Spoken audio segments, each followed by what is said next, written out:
Hello, everyone. Welcome to another episode of the Average Intelligence Podcast.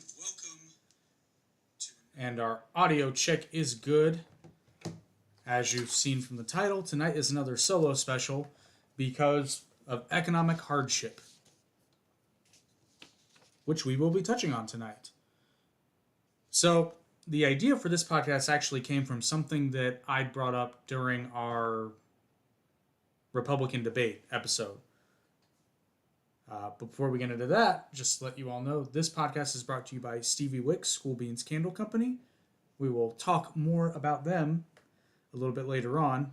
So, when we were discussing the Republican debate, I asked my co-host a question, which was essentially, would you, I was asking him personally, but it was kind of a general question for any Trump voter or Republican out there, which was, would you be as upset as you are about unsolicited mail-in ballots, which is a legitimate grievance, but would you be as upset if Trump had won the 2020 election? I suspect, myself included, before I kind of thought about this, that most people would answer, yes, I would have. I don't know if that's actually the case, because I really started thinking about it. I don't think it would have come up as much. I think it came up prior to the election, as we predicted that if unsolicited mail-in ballots were allowed, or not, I shouldn't say legalized, but if they were available unsolicited, zero issue with absentee ballots, but that if unsolicited ballots were allowed, that was part of the program, we predicted pretty strongly that Biden would win just based upon voter demographics and just data, which don't need to go into. That's in a few past episodes. We brought that up, I believe, in our first episode, actually, that we ever did in October of 2020.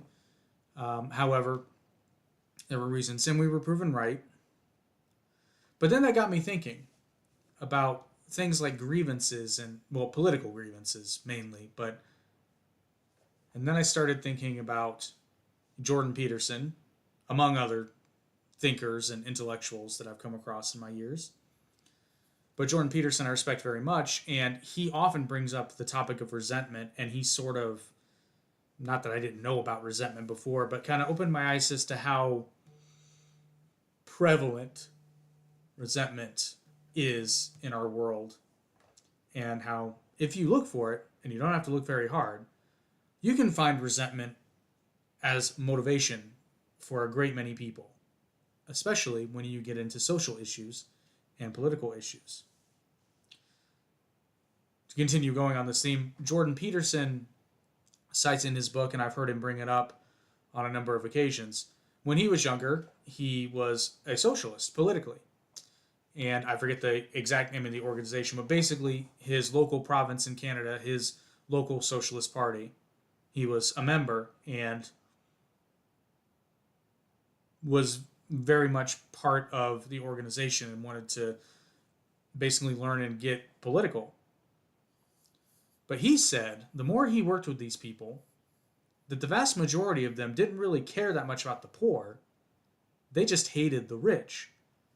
And if you, not everyone, obviously, but if you look at most people who scream out things constantly, along the vein of tax the rich or eat the rich is a little bit more obvious.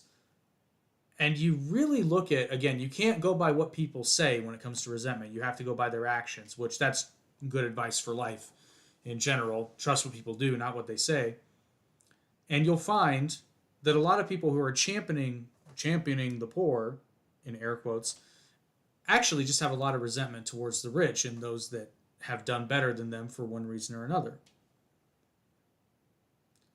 And then I started thinking about Bernie Sanders, and isn't it interesting, though, how Bernie Sanders, for many, many years, criticized the millionaire class. But then, it would have been around the time Sanders bought his third home, he started not criticizing the millionaire class anymore, but he started criticizing the billionaire class. Funny that, Once his net worth got around millionaire status, or I guess past it, I'd have to look at the specific numbers to know exactly when that line was crossed. But once that line was passed, now, well, millionaires are really not that bad. There were a lot of millionaires. Actually, there's 22 million millionaires in the country, but we'll touch on that again later. But Bernie all of a sudden changed his tune a little bit, and it was very subtle, probably as to not get called out. That's my own personal theory. But, well, millionaires aren't really that bad.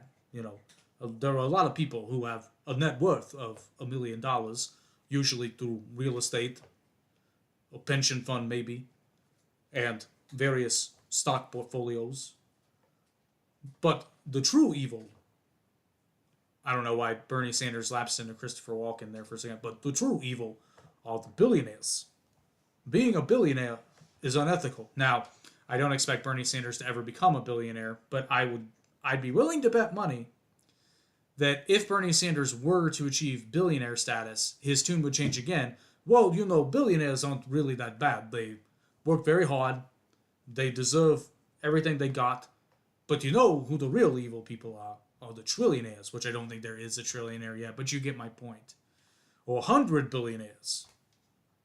You know, any of these people that say having that amount of money is unethical, there's an argument that could be made there. It's almost a different discussion. Because to my mind, it's not necessarily having that much money, it's how you got it and what you do with it rather than actually having it. But once again, I would be willing to bet on a balance of probabilities that most of the people who have an issue with billionaires and millionaires are actually just resentful of the fact that they don't have millions or billions of dollars. Now, to keep things impartial, balls. Oh, hey, Steven. How are you? Like I was saying, in order to keep things fair and equal, it's worth noting that inflation is actually a thing. And, you know, perhaps Bernie's transition from hating millionaires to billionaires was a result of inflation. Like most things, Bernie Sanders' criticism is probably subject to inflation. So, that's a possibility. That's your cue. That's your K or Q? Where was it? Ah. And also, to be fair, this somewhat ties into resentment as well. Resentment is kind of hand in hand in identifying problems because it's a true statement. Most of us, as people, as human beings, the second word you said. Most people don't even know a problem exists until they experience it themselves. So you almost can't really blame people for being passionately resentful because prior to them having gone through this ordeal, depending on what it is, they may very well not have known it existed.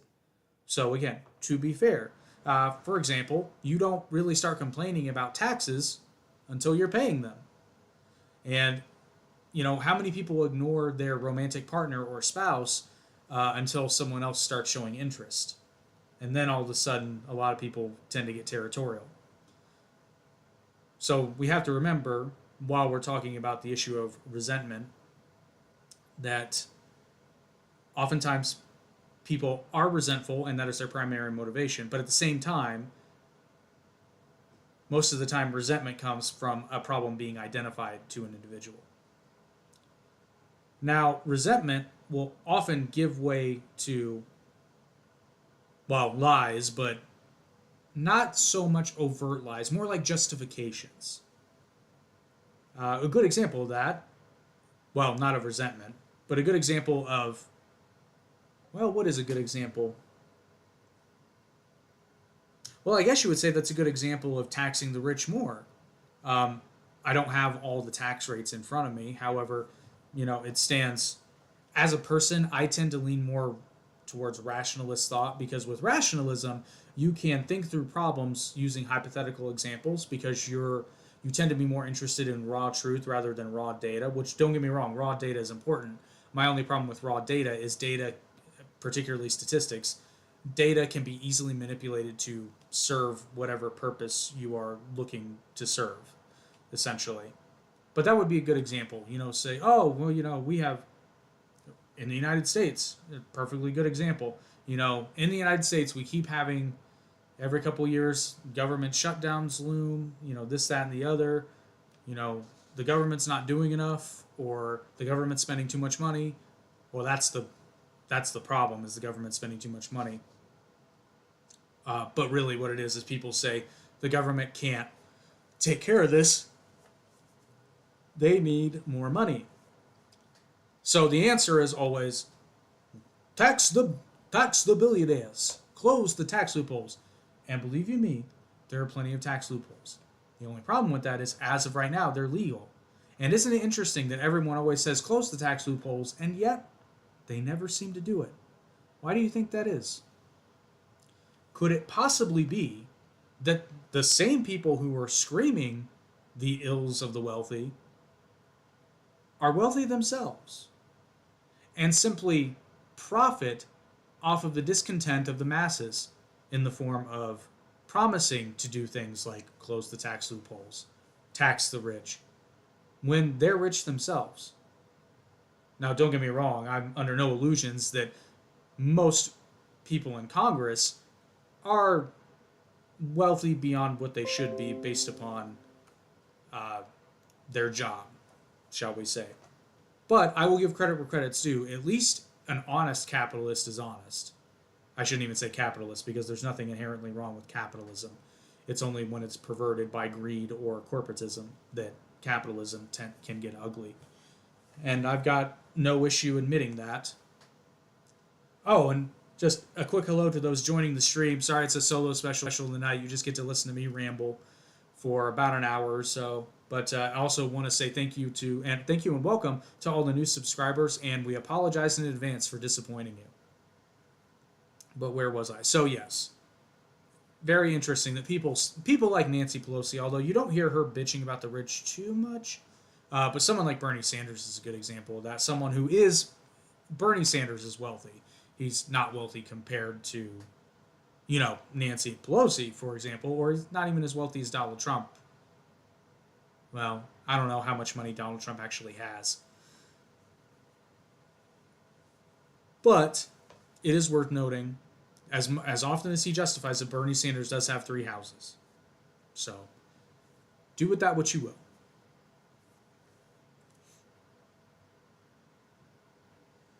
Yeah, actually, Patrick, I think you just joined. I was actually talking about that earlier, how Bernie originally was critical of millionaires. And then around the time he got his 3rd house, he switched it to billionaires. But I did say, possibly in his defense, that his criticism, like many things, are also subject to inflation. So, just being fair, I don't think that's what it was, but you never know. But so that goes into a lie of resentment. And Patrick, are you a new subscriber, or have you been on the stream before? Just trying to get some information, some metrics. While I'm waiting for that reply. So another really good example of a not really a political lie, but kind of like a systemic lie, is that really bamboozles people. And it's not that people are bad at math necessarily, or that's not the main culprit, but the tax refund is one of my biggest so many people don't understand that they're getting ripped off when it comes to tax refunds. So, and the crazy thing is, I read an article, I want to say it was the Washington Post, but I don't remember, but it was basically talking about how they did a study, and they just point blank asked people, would you be happier getting a tax refund or paying less taxes throughout the year? Something like 80-something% said they would rather get the tax refund, even if it meant they were paying more taxes. That's an interesting psychological thing, isn't it? It's no secret that more people on average prefer the lump sum. Let's look at lottery winners, even though the wise choice from a tax standpoint is to get basically the annuity, not the lump sum, because you'll lose. I think you lose something like 60-70% of it if you take the lump sum. But that's so wild to me that people literally presented the option, and not even hidden option, but presented the option: you can pay less in taxes throughout the year, or you can get your tax refund, because they feel like they're getting money, but it's like you just gave the government an interest-free loan for a year, for a full calendar year, and you had to do all the accounting.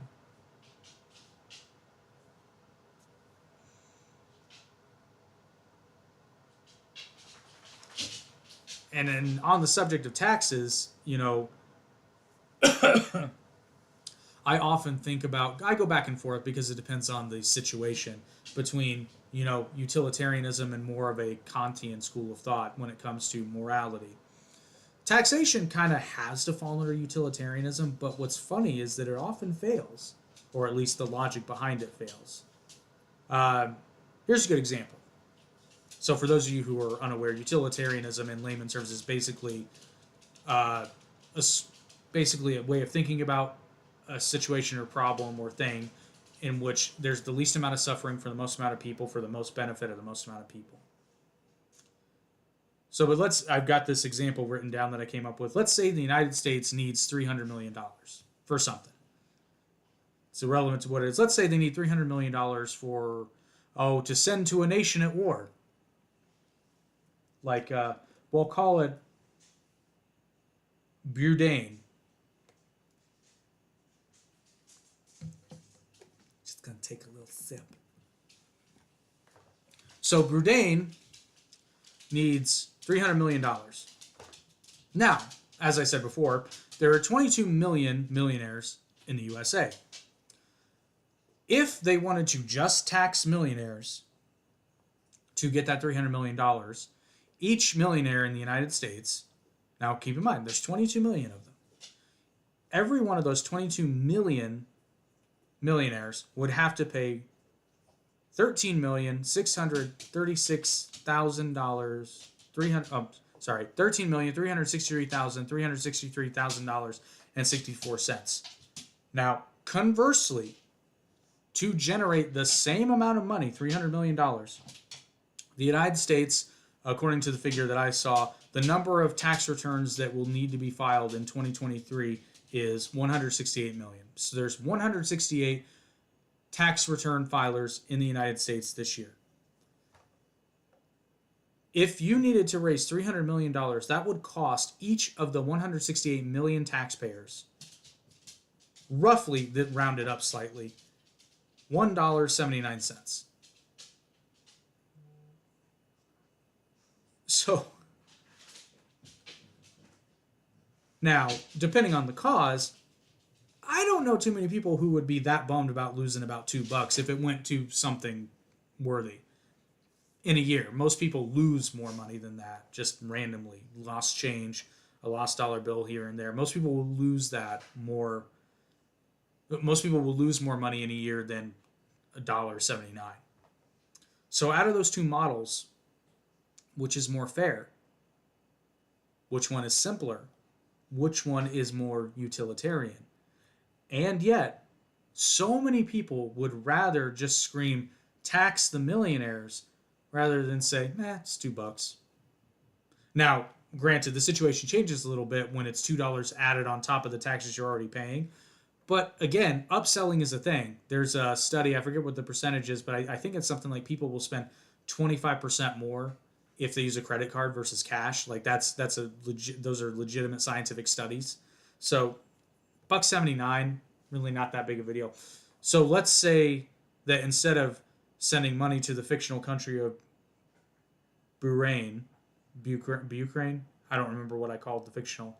Fuck it, it's Ukraine. So instead of that $300 million was to be spent on something like universal health care, which actually, I wonder, how much would that cost? Going to do some math real quick. Universal health care cost U.S. Okay, so they're estimating it would cost roughly $24 trillion. That's a little bit. Oh, through 2026. Never mind. That's not what I need. Well, we can do some more math. So 24.7 trillion.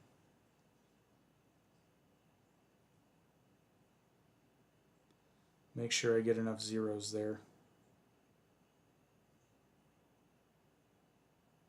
And I did wrong.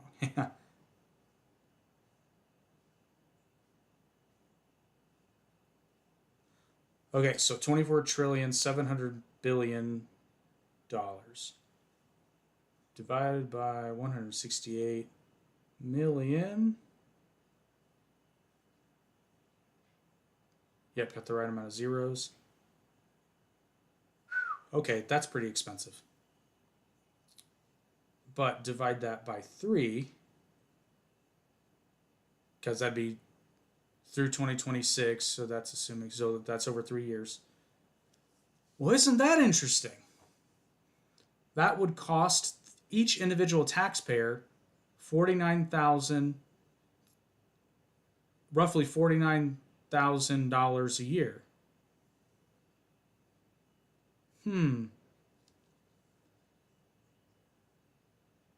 That's quite a bit more, if I'm not mistaken. That's quite a bit more than insurance premiums. Now, granted, you know, the argument against that would be, well, if you do get sick, then you don't have to worry about it. But I don't know, 49,000 a year.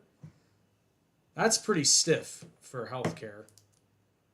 Just insurance, mind you. Numbers are fun that way. And the funny thing is, I'm not good at math. Isn't that interesting, though, how when you actually just break down the numbers, the picture becomes quite a bit clearer? They throw all these big numbers out, and it's very hard to conceptualize what a trillion is. It's 12 zeros, by the way. 12 zeros. 12! But you can't even fathom it when it's numbers on a screen. But the funny thing is, when you make the numbers just a little bit smaller, they become easier to compute, i.e. $49,000 a year. That's more than a lot of people make. But that's how much it would cost every taxpayer if we had the system they were proposing, and there were 168 million taxpayers, and it was broken out evenly in like a fair tax, which it wouldn't be because we have a progressive tax system. But that would roughly, if you were to break it out by person, that would cost $49,000 a year, which we all know, just like the Affordable Care Act, that would be subsidized. So some people would pay nothing, and then some people would pay just like ridiculous money. I would like to see how that's broken down. But I can pretty well guarantee that the ones that would suffer the most would be the middle class. Like always. Which actually is a good leading into the next point I wanted to make is how resentment will often lead to lies, or at least manipulation of information. Or justification, like I said earlier. Like, the best example I came up with was, well, I deserve my money. I worked hard for my money. But what about Jeff Bezos? Well, I mean, this really depends on your school of thought when it comes to entrepreneurship or just money in general, because, let's take Jeff Bezos, for example. He has a current net worth of approximately $160 billion. Now, what did Jeff Bezos do? Well, first thing he did was he created Amazon.com, which it came at the exact right time, but Amazon changed the way people buy everything. Took a long time. First, it changed the way people bought books, and then it changed the way people bought virtually everything. And I remember during the pandemic with the virus of unspecified origin, how a lot of that money that went to people, I don't even remember what the profits were, but a lot of it went to Amazon. And I will say this is a personal observation, so it's anecdotal at best, but I saw a lot of TVs getting bought at Walmart during that time. So I can't remember who. I think it was actually Cobra Tate, Andrew Tate, who said something to the effect of, it's like, all that money went to the people. Where did that money go? Where did that money end up going? It went to Amazon. Because people sat at home and bought stuff off Amazon. People bought subscriptions. That some of that money went to Disney. We saw Disney stock take a big rise during that time because a lot of people were at home and they bought Disney Plus subscriptions and they bought Netflix subscriptions and they bought Amazon Prime subscriptions because they wanted to save money on shipping, right? So they'll pay Amazon more, which I can't knock that. I have Amazon Prime, but I buy stuff from Amazon all the time. The difference is I don't think I should rob Jeff Bezos. But speaking of his net worth of $160 billion, this is kind of a counter argument. And what I was talking about before, where I don't think it's inherently wrong, morally wrong, that Jeff Bezos has that money because he created Amazon. He deserves every dollar that comes out of that. And technically speaking, he can do whatever he wants with it. But then we get into the morality of it. And morality is often a personal struggle, or a personal journey, rather. Now, there's very few universals, but there are some. Like, most cultures agree that cold-blooded murder is not a good thing. So there are some norms here. And most people will agree that someone using their money for the betterment of their community or the betterment of humanity is a morally good thing. Now, I've heard a lot of people say, and this is true, if you break down the numbers, Jeff Bezos, again, has a net worth of $160 billion. The current world population, and again, I rounded down a little bit for this, but there's roughly 8.05 billion people. So let's just call it 8 billion people. There's 8 billion people roughly on the planet. Now, it's not difficult math. If Jeff Bezos gave each person on planet Earth $1 billion, he would still, after all that, be one of the top richest, if not still the top richest. I don't know where his competitors are. But if Jeff Bezos gave every person on the planet $1 billion, he would still have, what would that be, 152 billion? There's something to consider there. And I say in jest, but I think it might be true to a point for Jeff Bezos. Like, if I had that kind of money, I wouldn't even know what to do. I couldn't spend it if I tried. There is a point where there's more money than you could ever. I mean, the man paid to have a rocket built and went into space, and he still has stupid money. Which makes you wonder why Amazon programming isn't more FU sort of stuff. Like, there is a point, and I've heard a lot of wealthy people say this, is you do get a point where you get to fuck you money. And your priorities change a bit because, like, Elon Musk buying Twitter. Now, I'm in the camp that Elon will eventually make money off of Twitter. Rebranding it X, I don't think was a good idea. But hey, I'm not Elon Musk. I didn't make a car company, so poor choice of words because everyone's gonna be like, he didn't do it. He bought into it. Google's free. That's all I'm gonna say about that. But Google is free. Where was I going with that? I got off on a tangent. Oh, yeah, but I still believe that Elon will make money from Twitter, but I don't think he bought it to make money. I personally believe that Elon saw what was happening during a very tumultuous time when it came to censorship, which, believe you me, we're buckling up again. We're going to get to that in a moment. I think Elon saw what was happening and looked at sort of the state of affairs and saw Twitter as a platform, and like everyone else knew what was happening. Anyone else who was paying attention knew exactly what was happening with Twitter before Elon took over. There was blatant censorship of targeted groups. In fact, it all came out. It came out clear as day. Elon released a lot of it. A lot of people suspected prior to that, but I mean, the censorship launched alternative platforms. Rumble would not be a thing, or at least not as big of a thing, if the censorship, and it's not just political censorship. Andrew Tate, another example. When Andrew Tate got banned off of all these other sites, Rumble came a-knocking. He brought 500,000 subscribers to the platform, all because of censorship. Andrew Tate is on record saying he would have happily stayed on YouTube.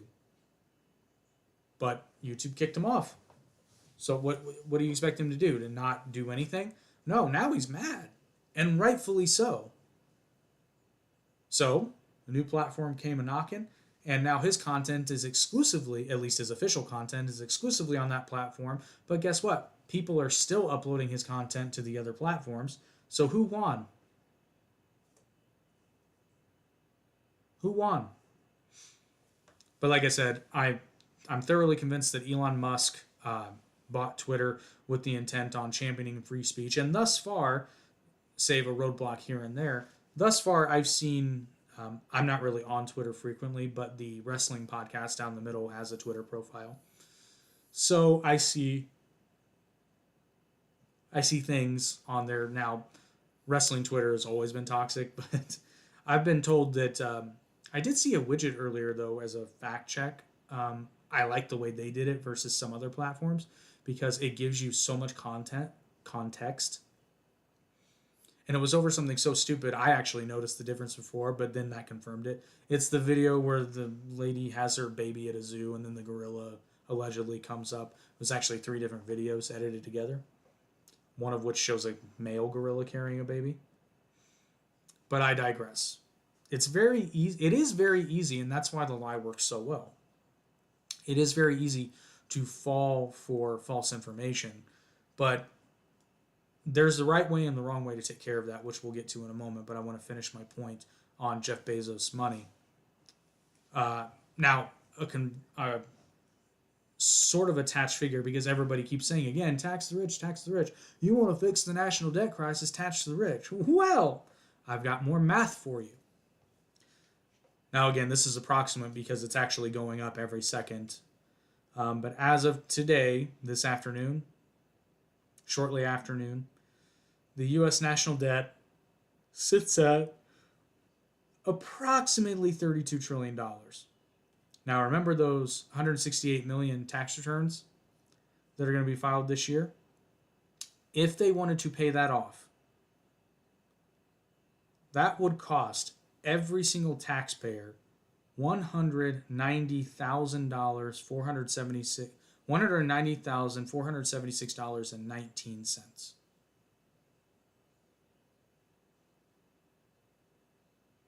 So you could take all of Jeff Bezos, every penny he's got, liquid or otherwise, every penny he's got, it wouldn't even make a dent. In fact, someone else had done the math, and it was something where if you taxed all the billionaires at 100%, it would operate the federal government for like 3 months, tops. Now, real talk, real question. Does that sound like a taxation problem to you or a spending problem to you? Now, I'm not going to sit here and say that the tax system is perfect. Lord knows there are things that can happen to make it better, but I don't think you're going to get it from Congress because the people that a lot of people, the 98%, so to speak, are screaming to be taxed are the ones that are writing the tax legislation. So I wouldn't expect the government to save you there. Now, you can make the argument, vote them out, but people aren't voting them out. So do with that as you will. And then the other lie that is tied into this now, and believe you me, there's going to be so much, pardon the French, but there's going to be so much bullshit flying between now and the end of next year, it will make your head spin if you don't think critically about it. And by thinking critically, I mean question everything. I don't care where it's coming from. If Donald Trump says something, question it. If Joe Biden says something, translate it, then question it. If some talking head, me included, who am I? I'm a moron. Our logo's a chimp in a suit for a reason. If I say something and it sounds like bullshit to you, now, on this channel, we don't intentionally say anything that's not true unless we're going for a joke, but we would hope that would be pretty obvious. But absolutely, call us out on it. Which, by the way, we may need to do a segment because today we uploaded a reel to Instagram where all we said was that Ron DeSantis said something and we checked it out and it turned out to be factually true. And oh my God. First of all, everyone assumes I'm a Trump supporter. If I was a Trump supporter, why would I be talking about DeSantis in a reasonably positive light? And for that matter, I never voted for Donald Trump. Ever. Never. In neither election did I vote for Donald Trump. Much preferred it under the Trump administration than the Biden administration, but I never voted for the guy. But the biggest, sort of, like, I don't even know what you would call this. It's like a, I mean, I guess you could call it a psyop, but it's just delusion. It's hypnotized delusion.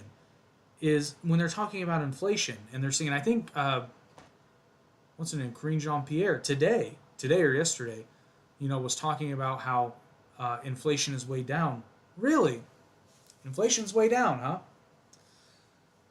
Well, I would like you to then explain to me how Dollar Tree, which has been Dollar Tree since the company was founded, which, by the way, fun fact, I looked this up before, I just can't remember. When was Dollar Tree founded? Gonna look it up again. Google is free.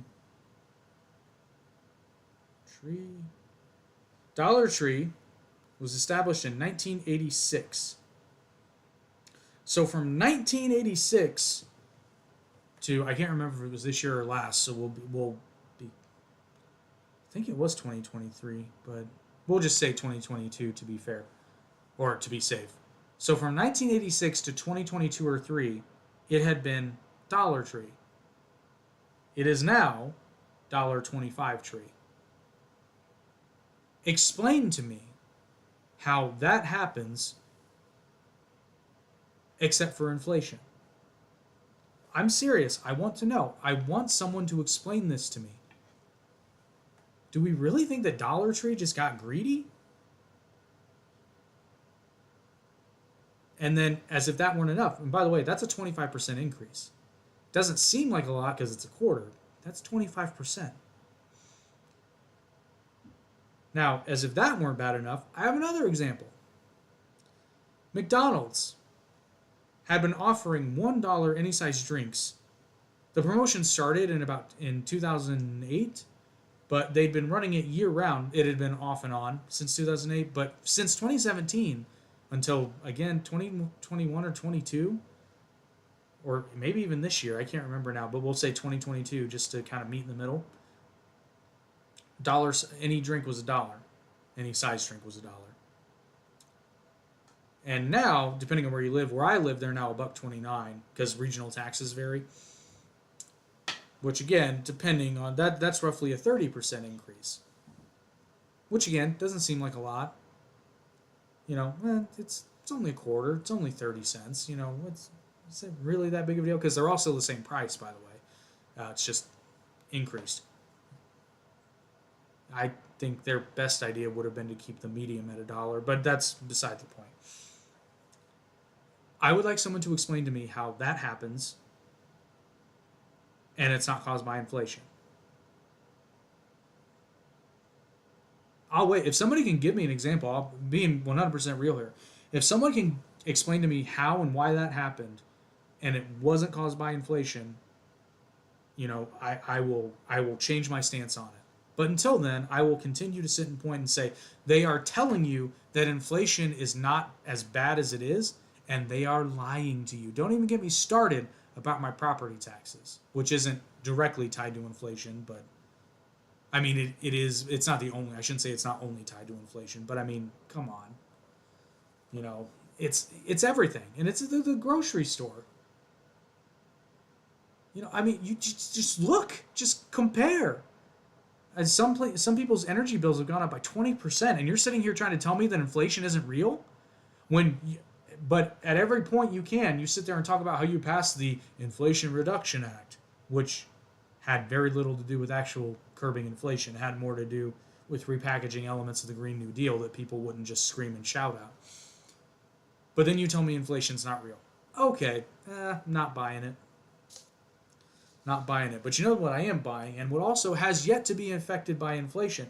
The sponsor of this podcast, Stevie Wicks. Stevie Wicks has not had a price increase due to inflation. Why? Because Stevie Wicks believes that you deserve to have the best candle you will ever burn at an affordable price.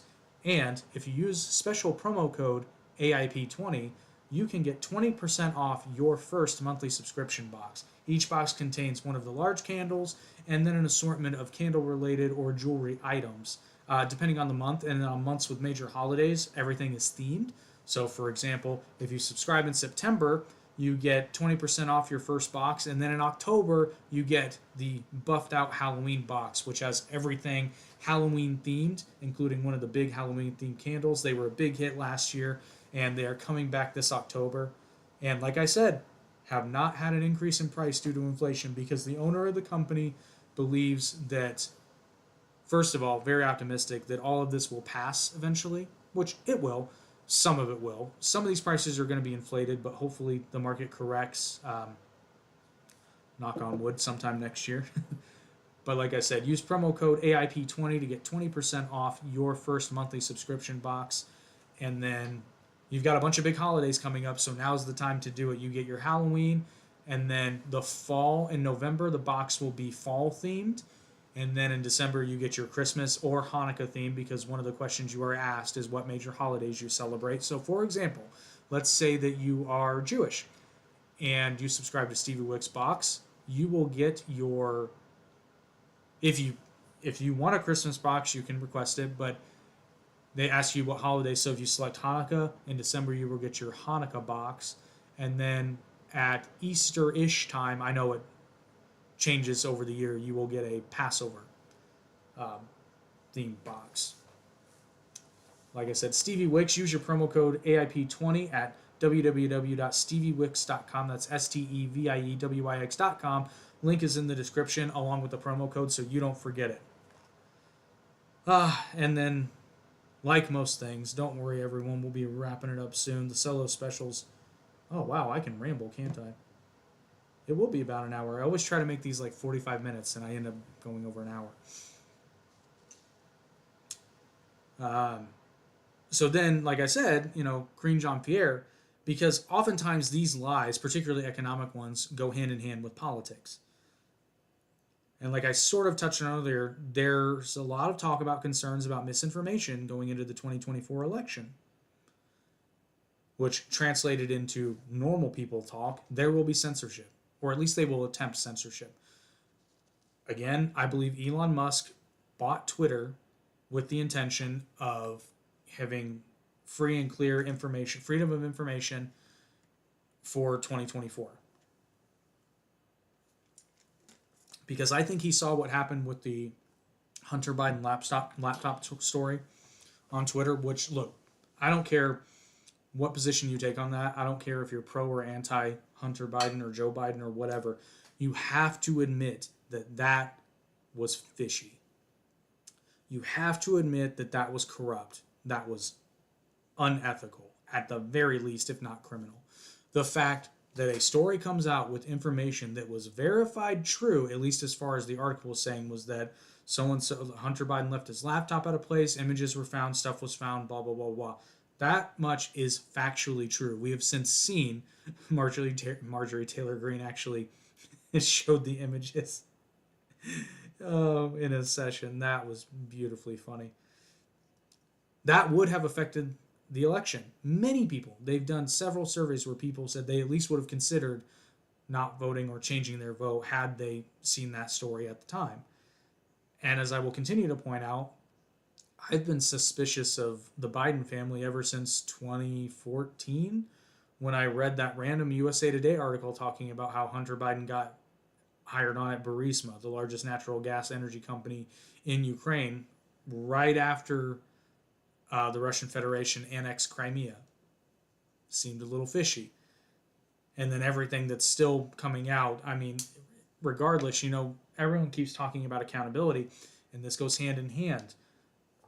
Lots of people resent Trump because he allegedly broke the law. Lots of people resent Biden when he allegedly broke the law. This is going to be a controversial statement. Honestly, what I would like, personally, just prosecute them both. With fair trials and unbiased juries. We can find them. I promise we can find them. Just prosecute them both. Listen, you have to admit, Donald Trump has done things wrong. You have to admit, Joe Biden has done things wrong. Joe Biden has lied. Donald Trump has lied. So just prosecute them both. My ideal scenario would be both of them drop out of the race and then we have an actual election instead of the lamest rematch of the century.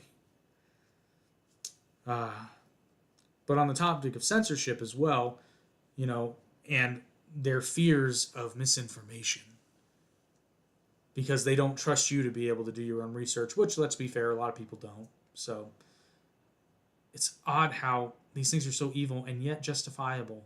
All you have to do is say, well, people aren't going to do their own research.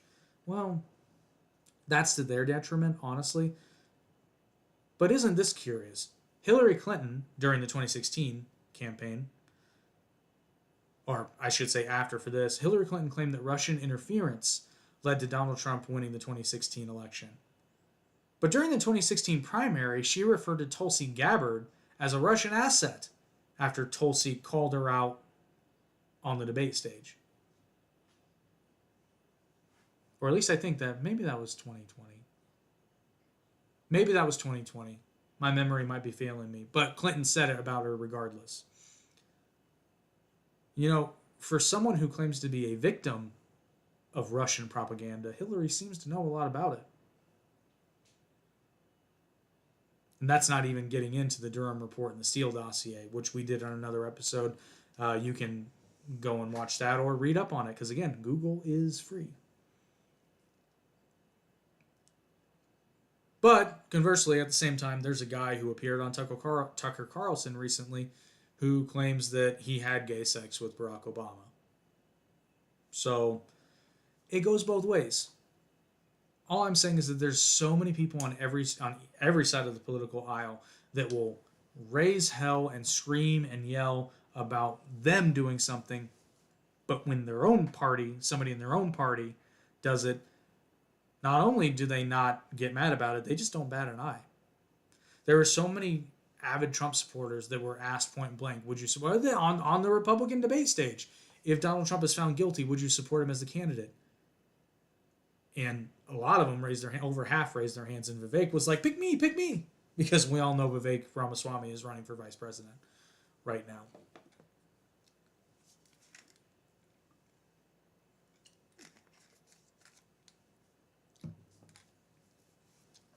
And honestly, I had to disagree with every Republican on that stage.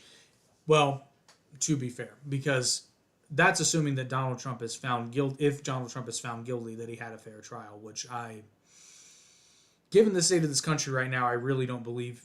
I don't believe any trial, certainly not one he would receive in the state of Georgia, or at least that county in Georgia, rather. I don't think he's going to get a fair trial, but we shall see. That will be very interesting. I really hope they televise that. And actually, I do want to add, people I know were saying, oh, did you see this about Obama? I'm like, I mean, do you believe that? Really? Do you really believe that? I digress. For the record, I don't. I think this guy is just trying to, I think it's a cash grab. Or a fame grab, rather. Because, I mean, hey, if he writes a book at this point, or even has one ghostwritten for him, like, I don't know what you would call it, like Barack Orgasm or something, I don't know. He'll make money off of it. And he's on Tucker Carlson. So now he is known. Let's see. Anything else I want to get to before I wrap up here? I always have brain farts once I get live on the microphone. I don't think so. But the main point I want to drive home, and the sort of food for thought I want to put in from my brain to your brain, is take everything with a grain of salt. What's the old saying? Believe half of what you see and none of what you hear. So take everything with a grain of salt, and Google is free. And then you can get into on how to sort of discern what's a good source and what isn't. There again, Google is free. But at the same time, recognize that we all have biases. I certainly do. like I said, on this channel, we do our best to give you objective content, especially when we're presenting, like news stories and facts. And if that's something you're interested in, you can check out Average Intelligence News, where it's mostly, we don't want to just read verbatim because you can read for yourself. We tend not to give too much opinion other than like, that seems a little fishy. But it's not like you should think this. It's like, that seems fishy. And then hopefully you're like, I wonder why. And then you go, and we always encourage you to go read the articles for yourselves, but that playlist is available on the channel as well. Like I said, we try our best to give you objective content, but I mean, you could give me, you and I could read the exact same news story, right? And I'm going to read it a completely different way than you would. Even if we live in the same place, and I mean, gosh, imagine if we didn't live in the same place. Like, I'm going to read, if there's an article about something that happened in California and you're in California and I'm not, we're going to read that article two completely different ways. Pick your state. It's going to happen that way. Like, if I read an article based on, that originates in my hometown, especially if it talks about a violent crime and it tells me like an intersection, like I know where that is most of the time, or at least vaguely if I don't know exactly where it is. Or like I remember there was a shooting last year, I think, in a mall that I've been going to since I was in middle school. Like when it said it happened in the food court, I knew exactly where that was. I knew where the gunman was standing. Like I could point it out to you. I could take you there and point it out to you. So I read that story completely different than somebody who doesn't even live in that city would read it. But in that vein, one great resource I give, which we use on the Average Intelligence News episodes, is the All Sides News app. Similar to Ground News, but All Sides is free. Because not only does it tell you the political leanings of the publication that you're reading, it gives you multiple versions of the same article, but it also tells you what the publication is so that you can start to sort of learn. And the best part is you can decide for yourself because it'll say like, it gives the it gives the New York Times, for example, a slight liberal lean. But as you read more New York Times articles and you compare them with more center and more right, you can start to see these kind of trends for yourself and you can start identifying them. And then, of course, there's tons of other podcasts, other platforms that you can check out. One of my favorite things to do is I actually need to find a new left-leaning podcast because I'm kind of being turned off by them. But I will, for example, if there's a big news story, I will listen to, say, Ben Shapiro's perspective, but then I'll listen to the Young Turks' perspective. Now, I usually don't agree with the Young Turks. I mean, I'm not ashamed to admit it. I'm a very libertarian-leaning person. I do probably tend to lean a little bit more right, but I would not call myself a conservative at all. Nor would I really call myself... I'm definitely not a lefty at all. I guess you would call... a lot of people say I'm a classical liberal, which I guess is true, but... And one of the interesting things that I find is there are things that I don't personally agree with, but I don't necessarily think there should be a law against. And it's hard... People, for some reason, find it hard to make that distinction, which I find very odd, because it's like I would never to steal a line from Joe Rogan. I would never drive a yellow car, but I'm not gonna hate you if you drive a yellow car. Nor do I think you shouldn't be allowed to have a yellow car. It's got nothing to do with me. I wouldn't do it. I mean, and the biggest thing is, especially as we go into this election season, which I'm wasting my breath. I know. Because it's not going to happen this way, but I'm going to say it anyway just because I'm an optimist. I'm hopeful. Listen, we're going to be having a lot of political discussions coming up. Can we please, can we not fight as much as we can debate, we can have conversations, but can we just not, and as someone who, we get a lot of hate comments, I'm very proud of this fact, though. We do not curate or disable comments. Everything on YouTube is allow all comments. If something gets taken down, either the person takes it down or YouTube flags it, but we told YouTube not to flag anything. Same with our Instagram, same with our TikTok. Sometimes those platforms will hide comments, but I do my best to go in and unhide everything. We do not delete comments if they pertain to us. The only time I've deleted comments was someone was being very, very nasty about a friend of ours that had recently passed away, and that I won't tolerate.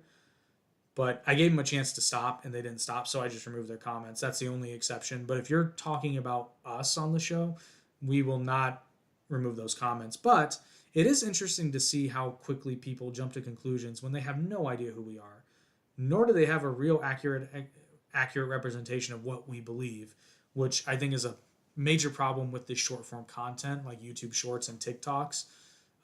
But it's the nature of the beast. We have 60 seconds, so we try to give context, but